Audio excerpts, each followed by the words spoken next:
What is going on? What is going on, everybody? Man, I'm excited to be here tonight with everybody. I know we'll have a lot of people popping on here. This is a webinar tonight based upon scaling your business through organization with Alex Coring, founder of Sidewalk Safety Inc. out of California, an incredible human, incredible guy that I've met, most recently and communicated with very often over the last few days. But let me tell you, I met him in 2018 at the National Pavement Expo, where he ended up buying his very first push melter. And let me tell you, he's got a whole incredible journey and story that he wants to share with you. I'm super, super excited to have him on. Please, Alex Coring, I can't wait to see him on here. Let's get him on.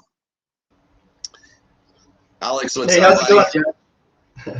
Good to see you. Good to see you as well. Good to see you as well, man. I was just, I'm sitting here and I'm just like, it's so awesome to be on here with you and so many awesome people that are sharing and paying it forward in this cool industry that we happen to fall in a lot of cases just by chance, in a lot of cases by searching in a newspaper or maybe on Google or on YouTube, and all of a sudden here we are. And of course, we have people that are popping on right now. So I'm excited, man, to be here. Thank you for taking the time out of your busy schedule to be here. I know you guys are busy. Absolutely. Thank you for having us. Cool. So Alex Coring, founder of Sidewalk Safety Inc. Now, are you the founder of Sidewalk Safety, or are you the president? President, CEO, accountant, HR. Pretty much everything, right. But founder I can't take the credit for. Actually, my father-in-law started the company about 20 years ago, and he had a concrete maintenance business that he was grinding trip hazards down. He was a man in a machine, and he did it really well. He got some amazing customer base growing, primarily focusing on apartment complexes and HOAs. But as a sole proprietor, he kind of maintained that steady state of business and made a really good living for himself, and didn't really grow the company to the next level due to worrying about competition and teaching somebody, bringing somebody underneath him and teaching them how to do it, and they go off on their own and compete and take his business. So he kind of kept his secrets close to his chest, and it was a really high profit margin business that he was in, but right. Really just didn't want to grow it to the next level. And when I started working with him, it was kind of a little bit out of necessity. And I had always wanted to own my own business. I just didn't know how that was going to happen. I didn't know how to step from corporate America or just a 9-to-5 job out of that realm and have the courage to make it on my own and build something on my own. So I moved from LA to Sacramento about 5 years ago, and just wasn't making the income that I was used to in LA, and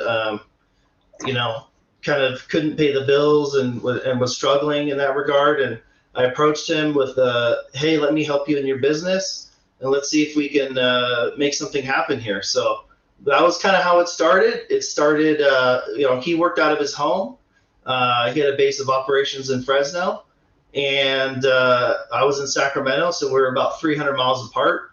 And I was running things out of my garage. He was running things out of his garage, and that's that's how it started. So let me get this straight.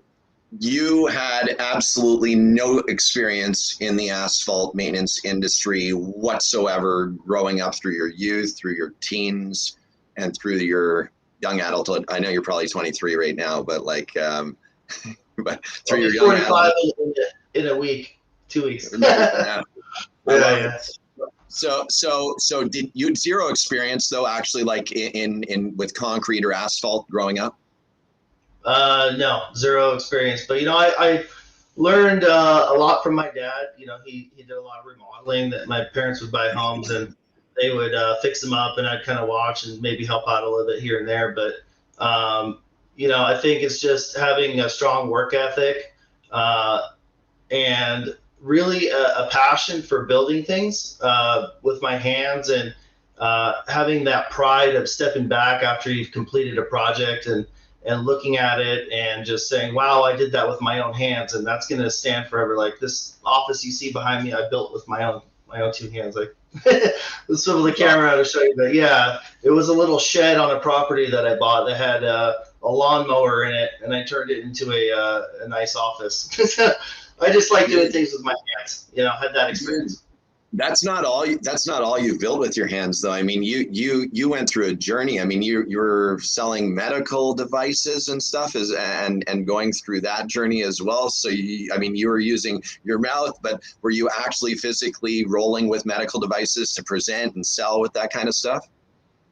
Yeah, I was in the operating room a lot. You know, training surgeons. So that was kind of what I had done before. So two very different things, right? And when I started the company with my father-in-law 5 years ago, was still in that role at the time, and I was just looking for additional income. So, you know, on my downtime, I would put on my construction boots. I'd get out there and go out and finish concrete and line stripe and do some seal coating. I'd clean up and put some scrubs on and go and do some surgeries and go back out in the field and do some estimates. So it was interesting times, kind of mixing those two things together.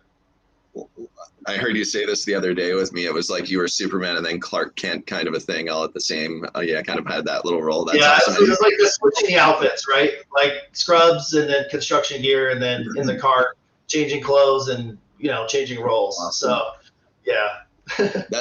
That's awesome. Now I know that, like, along the way as you got involved, you know, it's 5 years you've been with the business, right? 5 years total. Yeah. And so that would have been 2017 that you got involved. That's all correct. Right, cool. What was the real deciding factor that you were just going all in? Like, what was it that truly, like, gave you that feeling of saying, I'm going to burn the boats, I'm going all in on this thing?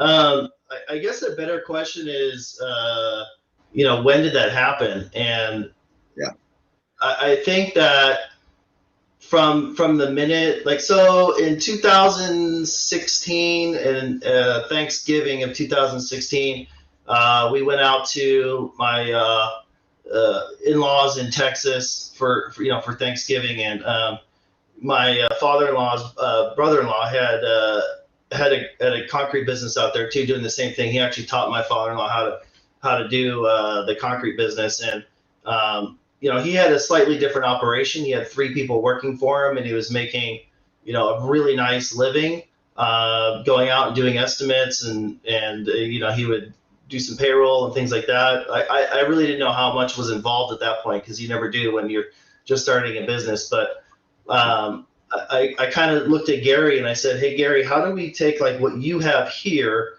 and build it into like something way bigger? And the light bulb went off in my head, and it was just like I couldn't sleep at night, thinking about growing this big company and franchise opportunities and all over the country, and just brainstorming every minute. And I just got consumed by it.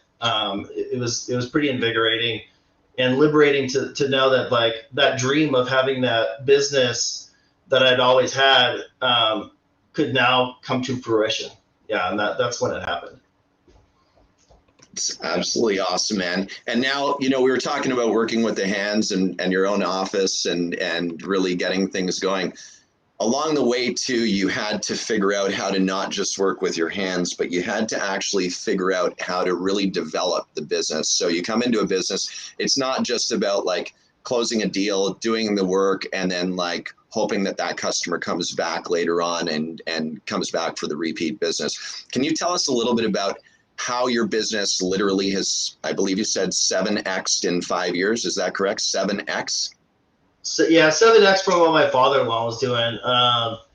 And you know, is one of the first jobs, this is kind of a funny story, is the first time we ever poured concrete, neither of us knew how to do it. It was just me and him.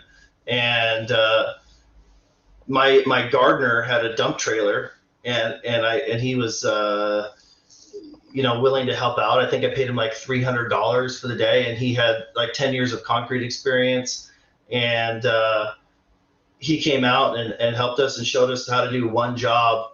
And I watched a bunch of YouTube videos and started doing the concrete that way. We would go to, I would land these contracts that were way out of my league.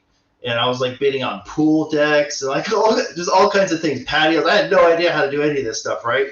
But I would go out and try and get all the jobs that I could.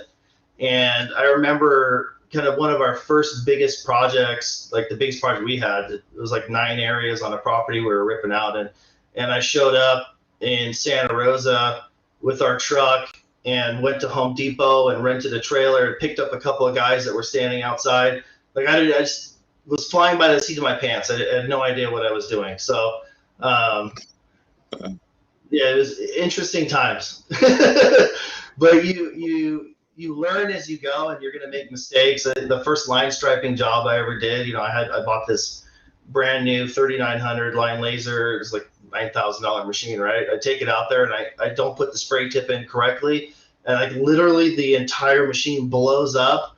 There's paint everywhere. My brand new machine is like covered in paint. It's all over the asphalt everywhere, and we're covered in paint. We're like, wow. And so every time I look at that machine now, I still have it and still use it all the time. But yeah, every time I look at it, I remember those early beginnings of, you know, learning the process. And yeah, it was good times.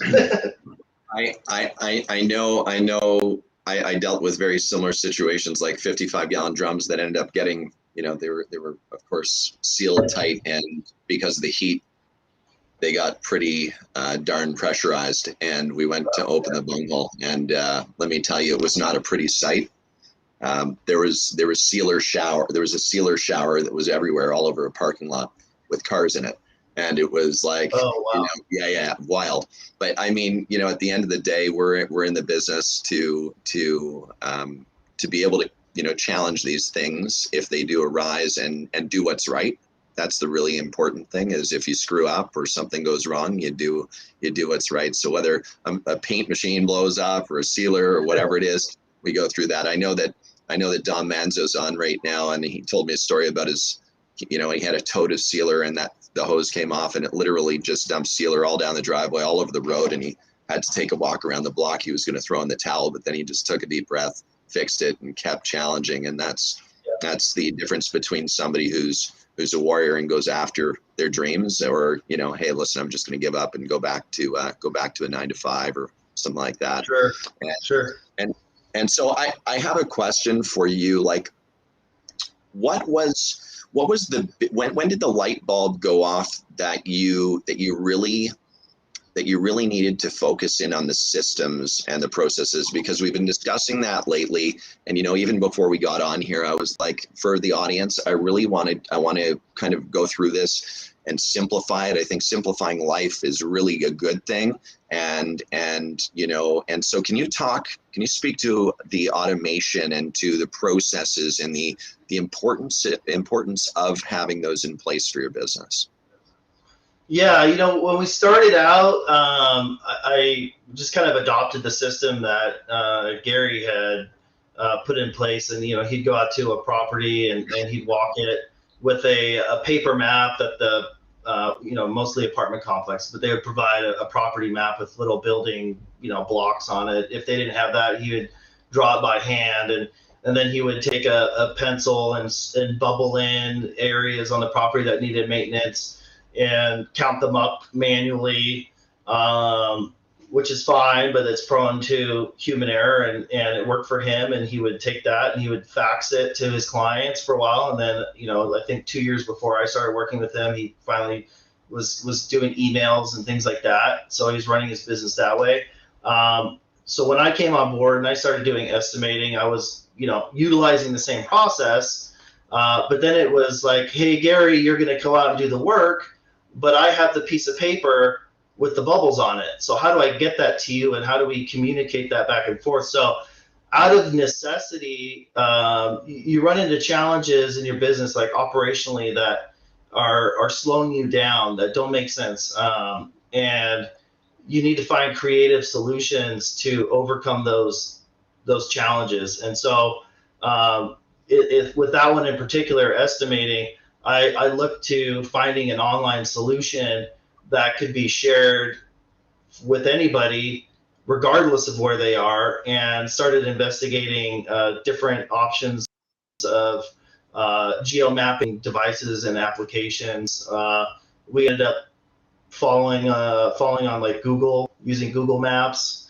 It's like a free service, so I didn't really have a cost, but like they have a really amazing platform, really across the board. And today, pretty much most of my enterprises run on Google Workspace, and they have a lot of really nice integrations that go with any software platform that you're using, or any tool, any software tool. So that's kind of where we ended up with that. But that initial seed of idea came from having a challenge or a problem, and then coming up with a creative solution. So, I think as any business grows, right? Like if you're seal coating driveways and you're using buckets, that's fine, right? You can bring 5-gallon buckets in, and you can do that job efficiently, and you can get out of there and do a good job. But if you're doing, like, say, an apartment complex, and you brought in 5-gallon buckets, it might be pretty challenging to get done in a expeditious amount of time or something, right? So you'd be there forever. So as a business scales and you start doing bigger things, you need bigger equipment, bigger tools. You want to upgrade to a spray system, and then you upgrade from a spray system to a trailer, and then you upgrade from a trailer to a buggy. And the back end of your business needs to scale in a similar fashion. As you get bigger, the software and tools and the back end of your business need to grow with that process.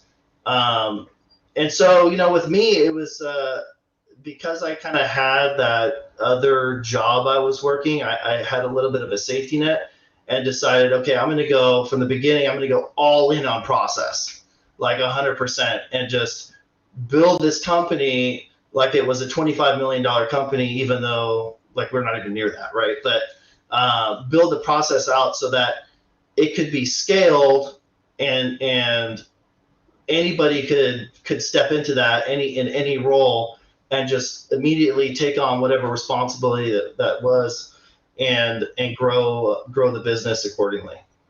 So. Well, that right there was a very interesting picture that you just painted, because if your business is growing from an equipment perspective, and your labor is growing and your sales are growing, you better have systems that are able to grow with it. I think that's something a lot of the time that we forget about. And what ends up happening is we end up working in our business instead of on our business. And it's something that is one of the most challenging things to do, is to get out of working in it and really working on it.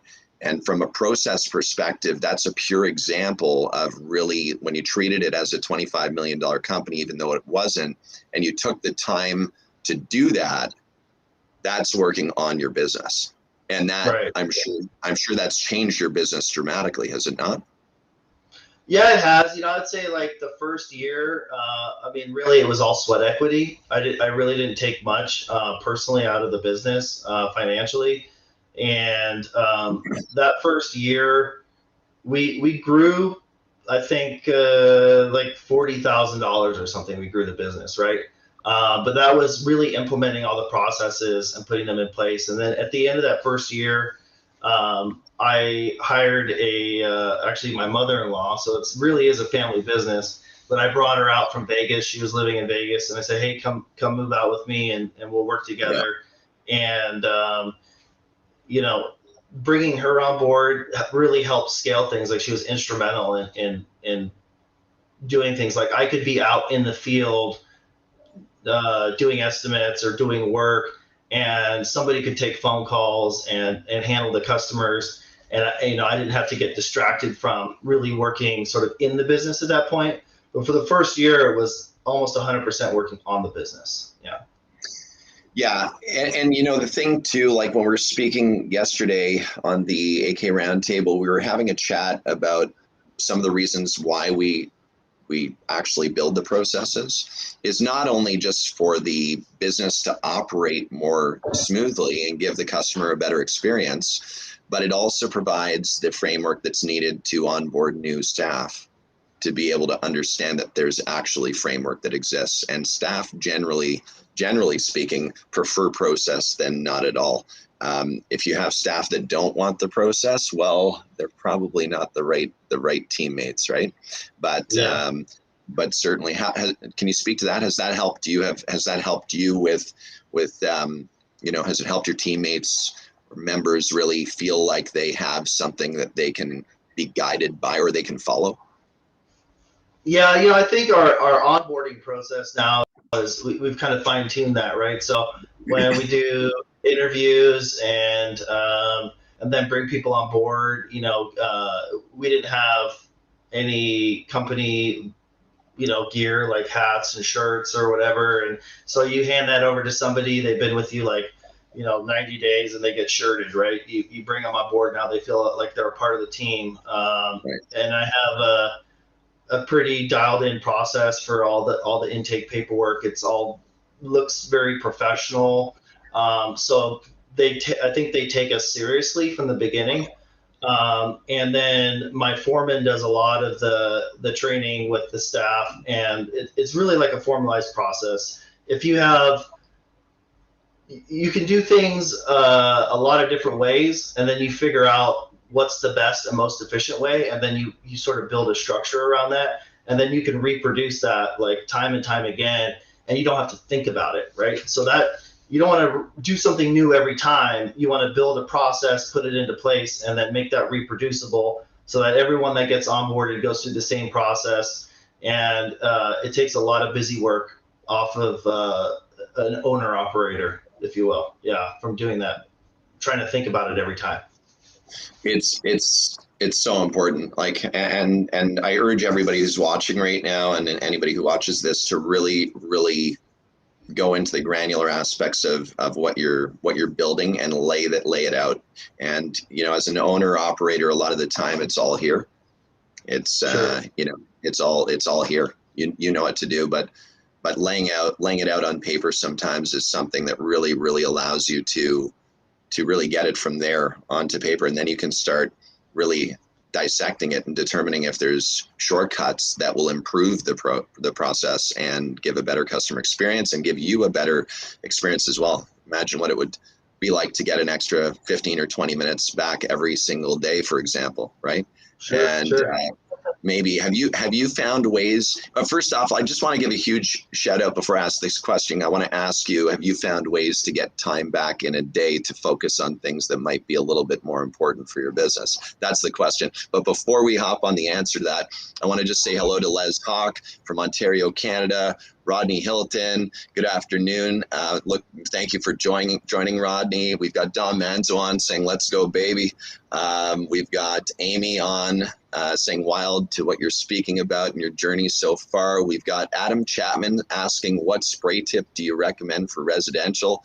That is my personal advice for residential, depending on the size, is 2 gallon per minute. What's yours, Alex? We use like 80-20 tips, but mostly we're doing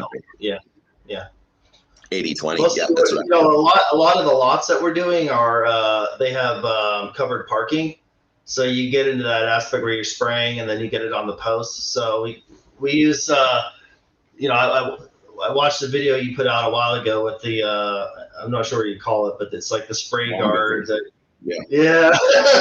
We started trying that, and that helped out. We had guys standing there with boards blocking them off, and it just depends on wind and things like that. But we right now we're running a 700 gallon spray system, and a lot of times we just take the spray tip off and we just use the hose and wand it out, and then do all the cut-ins with that. If we got out into an open area, we'll put the tips on and spray. Mostly we're spray squeegee. Yeah, the spray finish is always, it just looks the best. You get a nice matte finish.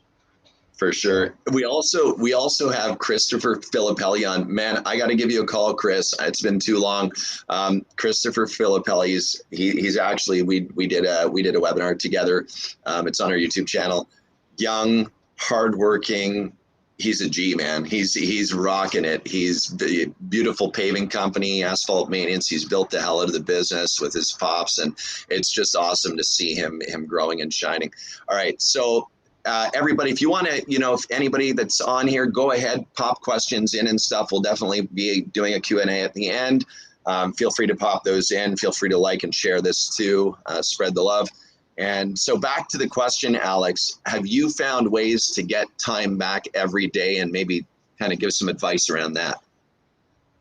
Yeah, I mean, like everything I do, I try and optimize. So, like I was telling you yesterday, building out estimates, if you have like this crunching a bunch of numbers, and then if you feel like you're pulling out your calculator and, multiplying, two different numbers together to get surface area, and you're doing that over and over again, like that becomes like annoying and busy work, right? So I think of creative ways to build something like a little tool or whatnot that will then calculate things for me, so that all I have to do is put in the inputs and I don't have to worry about pulling out my calculator and doing that. The first version of our proposal system that I was using was in Word documents. And I was finding myself doing that over and over again, just manually calculating things. So then I spent, maybe like an hour or 2 hours just Googling how do you put a calculating table in a Word document. And there's so many tutorials online for everything, right? So you just have a problem, you type in, hey, I don't know how to do this in Excel, or I don't know how to do this in Word, or whatever system you're using. And there's people that have already this knowledge that they're willing to share with you. The videos are all online. So moving from that initial proposal system in Word and then putting in calculated fields, and then that seemed like it was like a pain in the butt. So and we moved to like a different electronic proposal system, and then I would like write up a whole new proposal every single time, and then that became annoying. So we started doing templates. And so depending on the type of work we're doing, we would just click a button and the template comes up, and you build the template once. Like you have to do that when you write an estimate, right? You have to fill in all the fields. But if you do it and you make a template, then you just have to click one button and everything's done for you the next time you come back.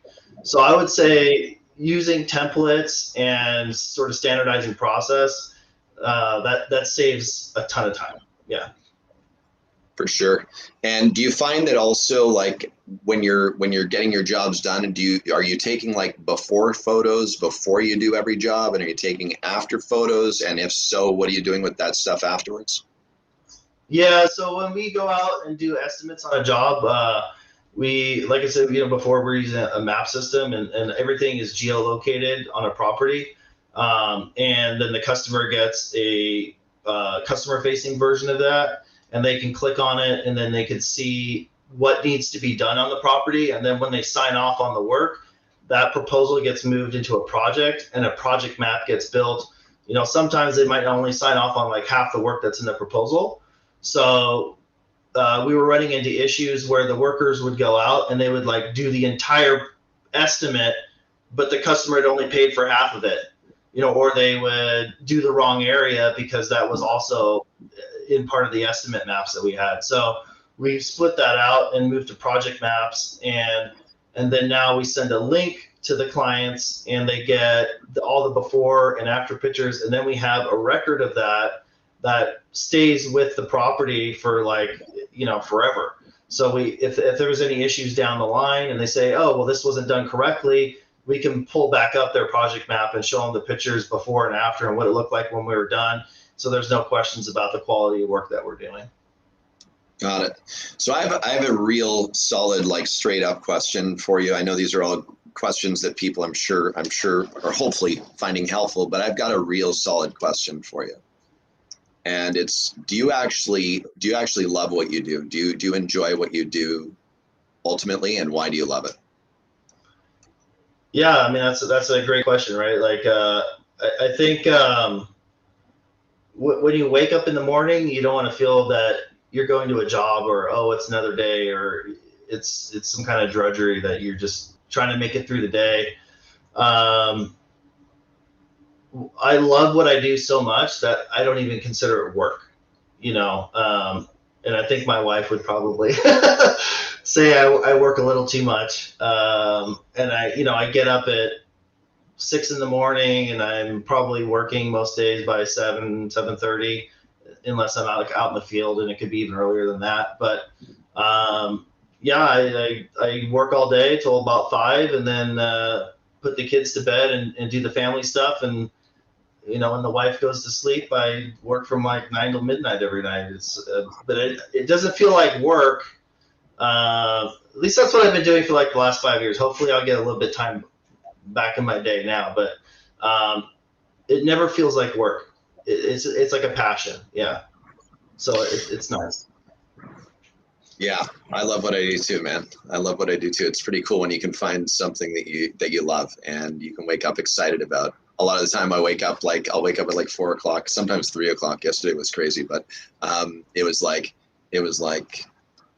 just wake up excited about the challenge and about really facing the day and coming out with a solid win. And that's something pretty incredible. I know a lot of people that sit in traffic and grind and go to a cubicle to pound phones, and they're not very content with it. And I'm like, well, change it. Like change your life. And it doesn't have to happen with a snap of your fingers, but it has to happen with a snap of your fingers, that you're going to transition into something that you'll find passion with and love. Yeah, I think if you're building something that you can put your name on, you're gonna have some pride in that, right? And with that pride comes like a sense of ownership, and it doesn't feel like work. It feels like if you're sitting there brainstorming about all these cool ideas and you want to put them into place. That's a fun place to be, rather than having somebody else tell you what to do, where to be, and yeah, being on your own and being on your own time is the freedom that a small business owner enjoys, for sure. I've got some questions pouring in here. Can we go ahead with some questions, Alex? Is that cool? Yeah. Yeah. All right, cool. So we have James Martin. Welcome, James Martin. Nice to have you on. Les, fun family from Minnesota. Cool. Okay, so James Martin is asking, what software do you use? So I use a whole suite of software, and I kind of picked best in class stuff. And then tied them all together with integrations through Zapier. But as far as like my customer management software, I use Insightly, and that's fully customized. And I spent like quite a few, like 3 years building that out, and a bit of money, but also a lot of sweat equity. And so Insightly runs everything, and then I have like Google Maps as my sort of back-end platform that manages all of my work. I use PandaDocs for all my proposals. I use Xero for all my accounting, which is like an equivalent to QuickBooks. But I think it's a little bit more user-friendly for people that don't understand accounting. Like QuickBooks is really good for people that are more accounting-based, and Xero is kind of more for that casual user. And I use QuickBooks Time for all my timekeeping, and that's an amazing tool because it actually like geolocates all your workers. So when they clock in, you can see where they are on a map, and then it pins them everywhere they go, and it timestamps where they are, different locations. I mean, you could see you send somebody out to do a job, they're by themselves and they didn't move for 4 hours, right? So yeah. you could see things like that. Or there's a lot of times where people don't clock in and out correctly. You can't be following somebody around and making sure they clock in and out. But if they clocked out incorrectly, you can see that, hey, they left the job site and 20 minutes later they clocked out, and you can correct their timesheets. So it gives you the ability to do a lot from your desk, so to speak. That's pretty much. And then I use ADP for all my payroll services. Awesome. I know you've done a lot of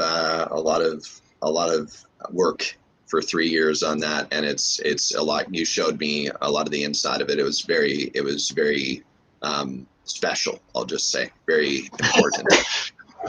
So looking forward to more on that later. Maybe a 2.0 webinar. Sure. So there's a question coming in from Brent here. And by the way, everybody, our team's putting links in as well. So as Insightly and Zero and PandaDoc, those links are spitting up in comments too. So if you want to click through, you can do that.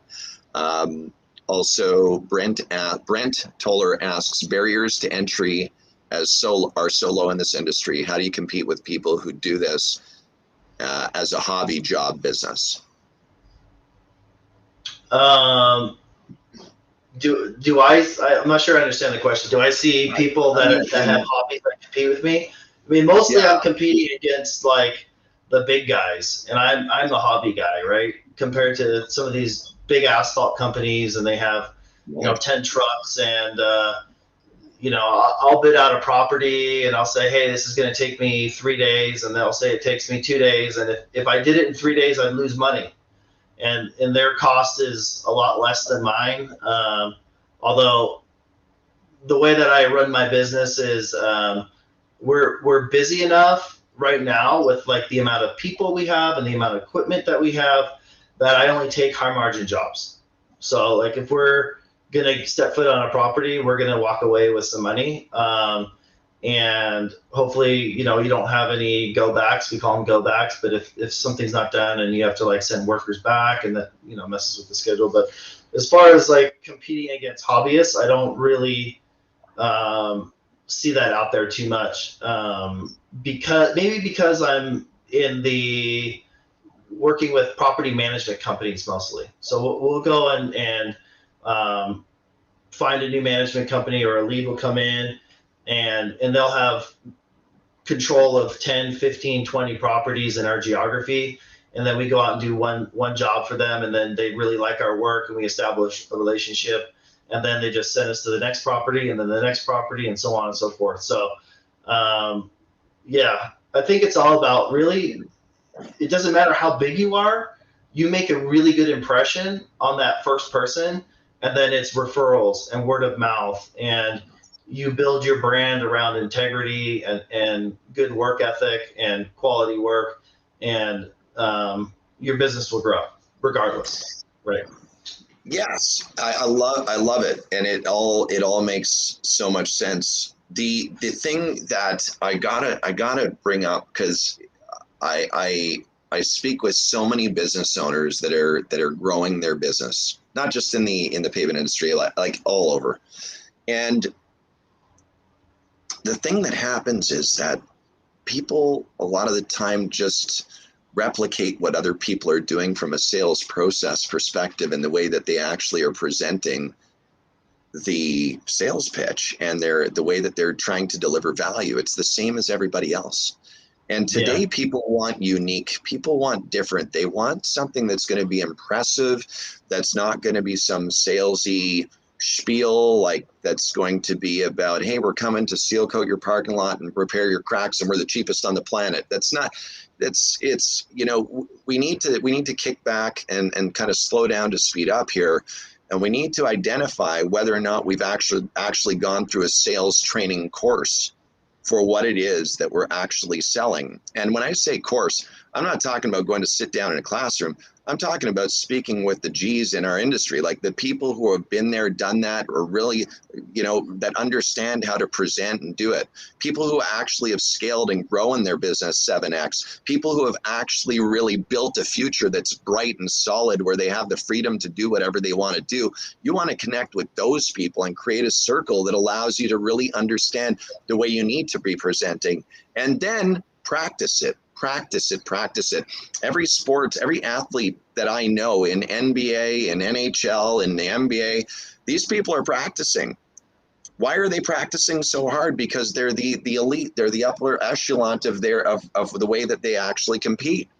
And so if we're going to be competitive in our business, and we're going to be the best at what we do, we better be willing to not complain about the hobby. I'm not saying you were, by the way, Brent, but I will say this: if we are putting our mindset to where the hobbyists are, and the guys that are part-timers or the guys that are really going out there to pitch price, if our mindset is competing there versus practicing in the upper elite levels and connecting with the people like that, like I look at Alex right now and I just heard what he said.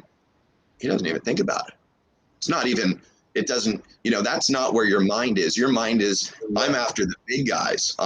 Those are the guys that are my competition. Yeah. Yeah. And so we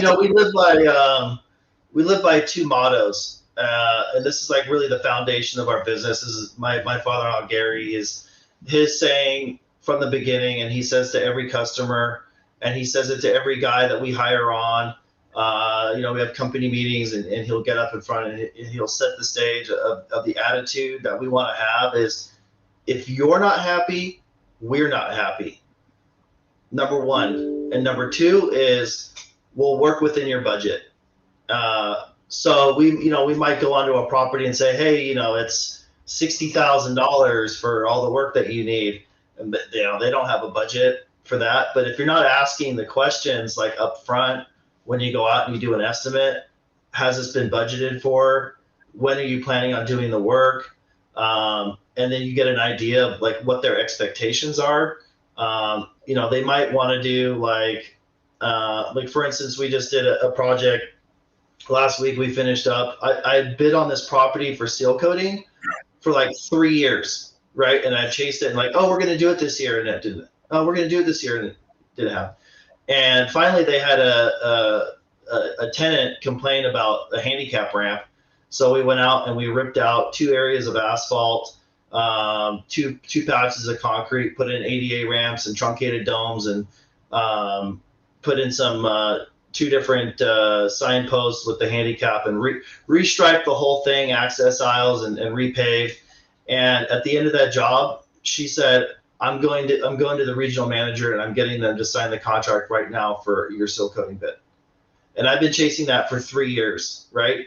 And it was like, I stepped foot on the property. I did a great job for them. I brought them over afterwards, the 2 managers. Hey, how does this look? Does this look great? Great. When you get your invoice, you're going to have a Google review link that's attached to the invoice. We love Google reviews. I sent her the finished product pictures. And then she went and posted a review and the pictures that I took for her property, which, greatly increases your visibility on the Google platforms.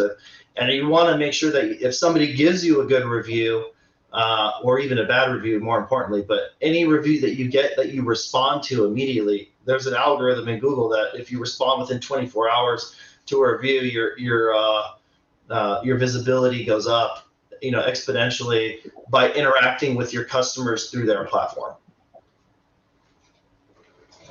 Yeah, 100%. So Brent asks another question, who asked the question about the hobbyists that might be competing. He says, what are the pain points for the property managers? How do you get them to switch over to you when you might be a little more than the last guy? And I'd like to speak. Do you want to go first on this, or can I speak on this? Go ahead. Yeah. So the pain points of those property managers, you don't know until you ask them the questions. You have to identify what the pain points are, and that's through asking questions. Definitely, the property managers, from certainly what I understand, is they prefer not to even think about the asphalt. Like they don't even want to think about the parking lot, really. It's their responsibility, but man, they don't want to think about it. They really just want to know that it's getting done properly and that it's within budget, and that that the problems are taken away from them even having to think about a parking lot. And in regards to, so I'd be probing with the right questions, are you happy with the current asphalt pavement asset that you have, in the way it's being managed, and the way that the person who's servicing it, are you happy with the last? Yeah, if they're happy all the way through and they've been happy with the price, and that price is going to be less than what you're going to provide, and they're already happy as a flying shit. I mean, you probably just want to let them be happy. And, let them know that you're there and that you can drop off a card. And maybe what you can do is get their email address, and you can send them some information about the company so that they're there, because there's a point in time maybe where, something comes up and they have a change of mind, right? But how would you deal with finding the pain points of property managers, Alex? Well, most of the time, and we talked about this, you know, we're dealing with the on-site manager or maybe the regional manager if you're working with a bigger organization. But let's just say it's an on-site manager, right? And they're mostly trying to get like 3 bids for any kind of project. They've been directed by their regionals or the owner of the property to collect at least 3 bids so they can compare them.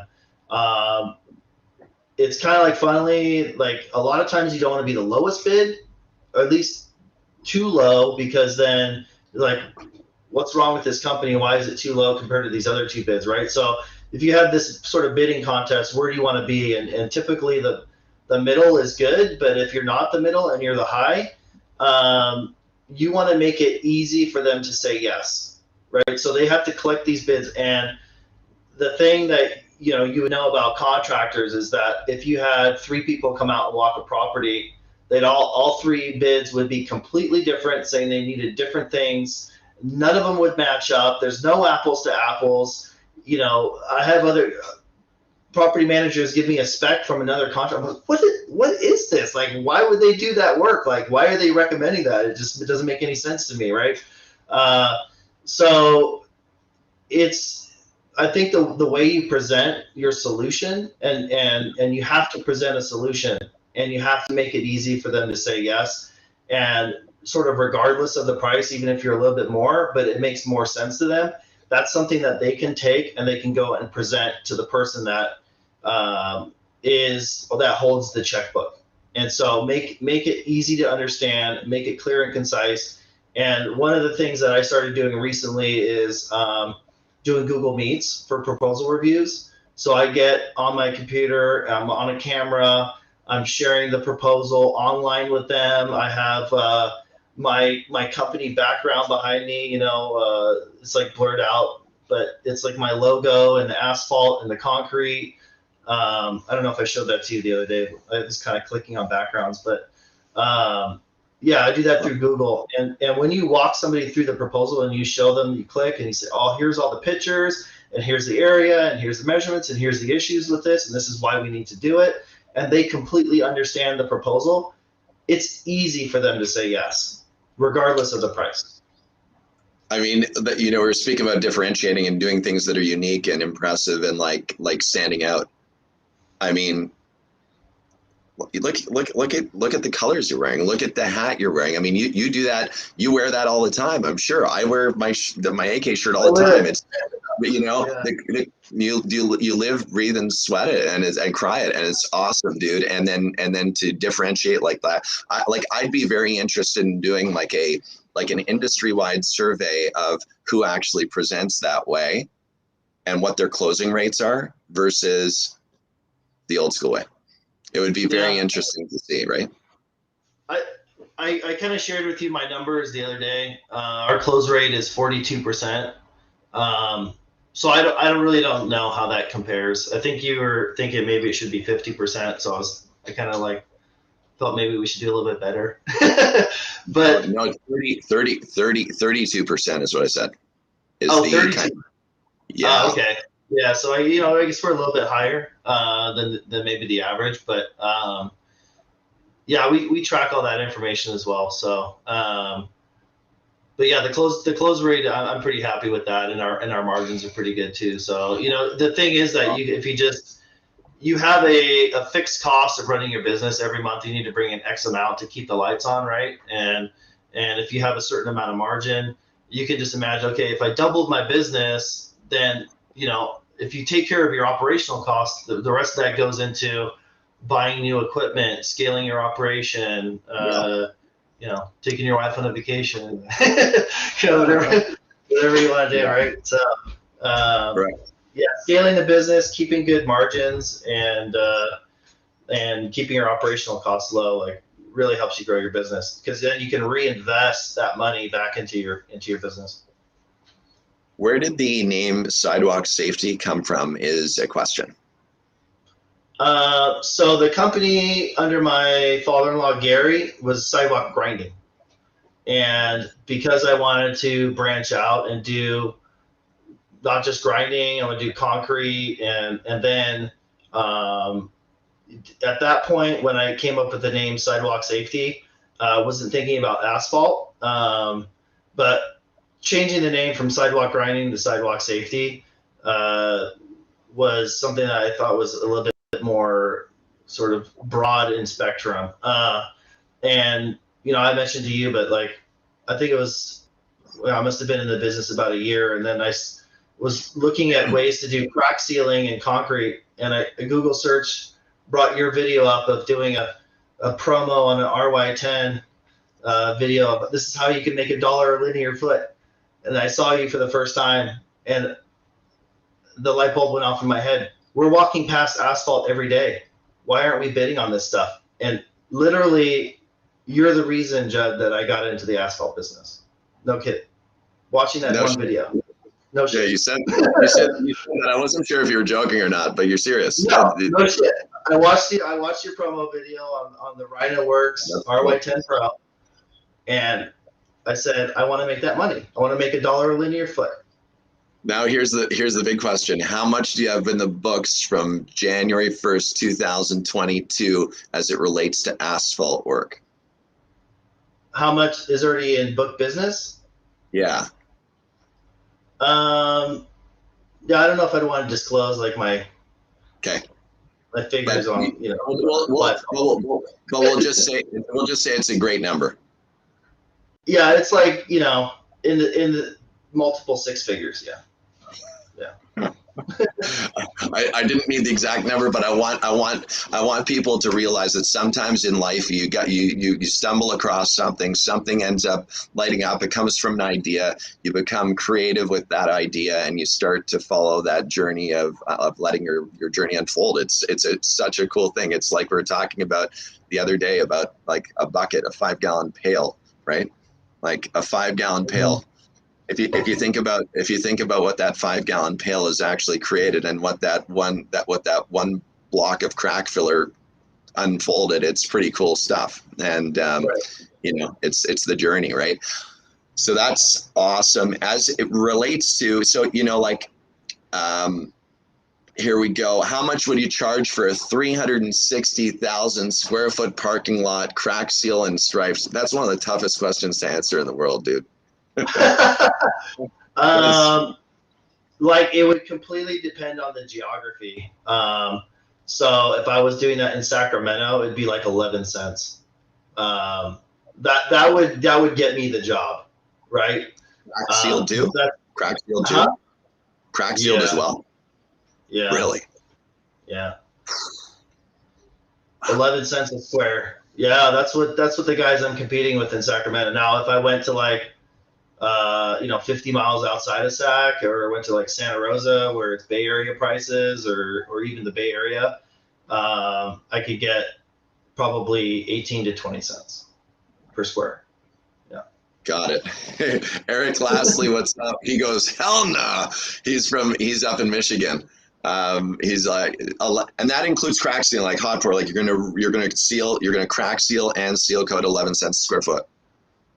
Yeah, I mean, I don't write my bids that way, but I just recently lost a proposal. I came in at 24,000 for a property. I can't remember how many square feet it was. It was like 143,000 square feet or something. Yeah. And the guy that won the bid was 16. So 16,000. So like he just blew me out of the water. But the way that I do my bids is I have, it's like an a la carte system. So I know how much time it's going to take to do each thing. Like say for instance, you know, doing a stencil, like you put down a stencil for parking stall number 10.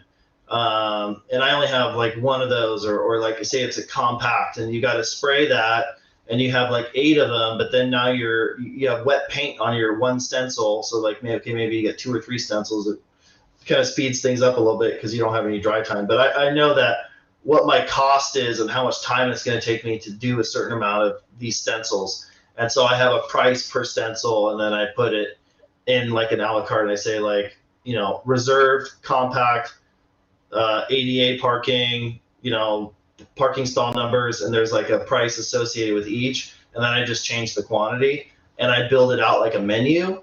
And most of my competitors aren't doing that. They're just like lumping everything into one figure, right? So you don't know what you're getting for the money. And the way I like to delineate it with my customers is they know exactly know exactly how many parking lines. They know how many speed bumps we're going to paint. They know how many, 72-inch stops with a 1-inch line or 1 foot line in front of it. So everything's sort of a la carted out, and I know what my cost is associated with it, and that's how I build my proposals. It's a little different. Got it. Not striping's not included in that though. Striping. Yeah, it's all line item. Yeah, everything's line item. But as far as the 11 cents, that's what they're like, seal and stripe. Yeah, some of the yeah. Holy shit! So Yeah. 11 cents seal, crack fill, and stripe. 11 cents a square. Yeah. Wow, dude, that's crazy. I didn't know it was that low there. That's wild. I'd be interested. Yeah, Christopher Filippelli's like, holy shit. Chris, do me a favor. I don't take those jobs. Right. But that's what it is. That's what those jobs are. Some of these bigger guys are doing. Yeah. Dude. Yeah. I'm like 18 to 24 cents. That's my range. Yeah. Got it. I won't touch a job like for under that. Yeah. Got it. Cool, man. I'll tell you what. In the Caribbean, we're getting 50 cents a square foot. That doesn't even include the crack filling or the line striping. That's just seal coating. Yeah, it's pretty wild. But different. There's come on down. All right. Well, listen, we're about 3 minutes out, man. Dude, I can't tell you how grateful I am to have you on here sharing all this advice and stuff, man. It's huge. Like, I know a lot of people there. A lot of people are commenting. Thank you so much. Great feedback and so on. So I really, really appreciate the time here, and I'd love to continue the momentum of our relationship, continue to chat and see where it all unfolds, man. But it's cool that it started with a crack fill machine, and who knows where it goes, It's awesome. Yeah. Thank you so much. And one last piece of advice for people who are going into this season as maybe their first year or second year, what would be your best piece of advice for somebody really just getting going here? Be fearless. Yeah, just go after it. And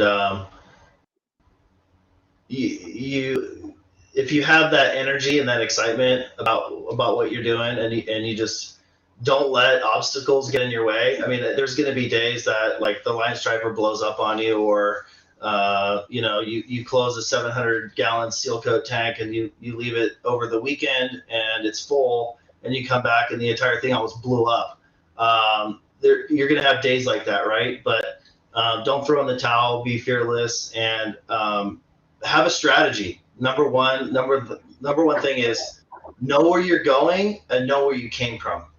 So you got to have a plan about putting one foot in front of the other, but don't forget the path that led you there. But you got to have a strategy moving forward, and you have to think about that strategy often and readjust that strategy.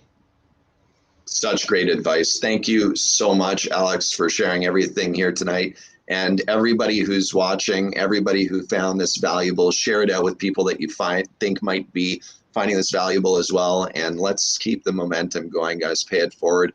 Don Manzo says he loves you, dude.